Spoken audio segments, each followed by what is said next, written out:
Agora nós vamos fazer um jogo com a Larissa.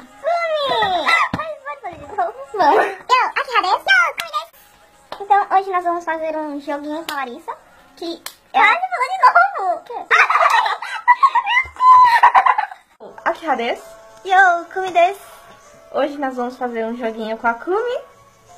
E ela diz que sabe menos japonês do que eu. Então o jogo vai ser mais pra ela. Pra quem não sabe, no japonês há 3 tipos principais de letra, que seriam o hiragana, katakana e o kanji. Aqui a gente vai jogar com hiragana, que é um tipo de letra mais simples, que são as primeiras letras que as crianças japonesas aprendem na escola. O jogo vai ser assim: cada letrinha, ideograma desse, representa uma sílaba ou uma vogal. Eu vou mostrar e ela vai tentar lembrar e adivinhar qual ideograma é.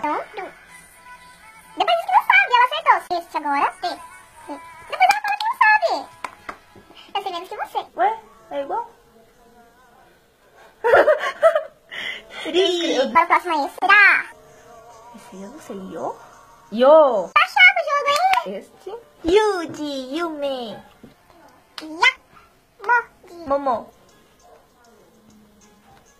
Nanka muzukashi desho?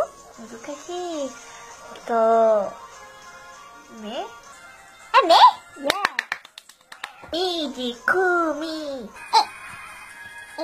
So. Eu não sei esse. C. T. T. Re? Não. Re. Não. Re já foi. Re. No Ué, caso, mas- H-E, Re. Nada. Fu. Sim, o vídeo vai ficar bem comprido, né? Eu não vou mostrar atrás porque senão vai ficar muito comprido. Ha. De aqui, ha. No. Nu. Não. Ne. Não. Nu. Errou. Du. Errou. Ne. Como? Ne. Ne. Neko. Me. Já foi, né? Já? Nu. Nu. Inu. Niban. Niban, que é isso? Não existe? Não sei, Niban número 2? É, Não sei. eu tava pensando nisso.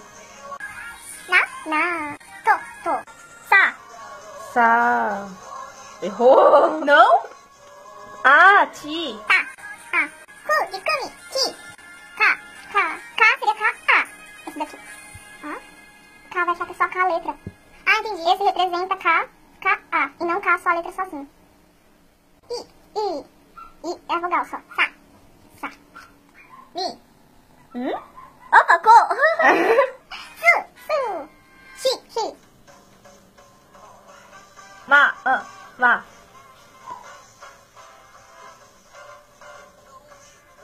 Ha?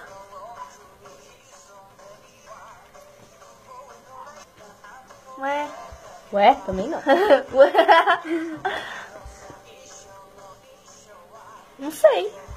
Também não é. Ai, quase que o gato cai. Ro. Nossa. Ro. H-O. O. Que. Acabou. Então, é isso. Bye bye. Para você o vídeo. Bye. Você tirou foto? Ainda tá filmando. Então desligou. Desliga.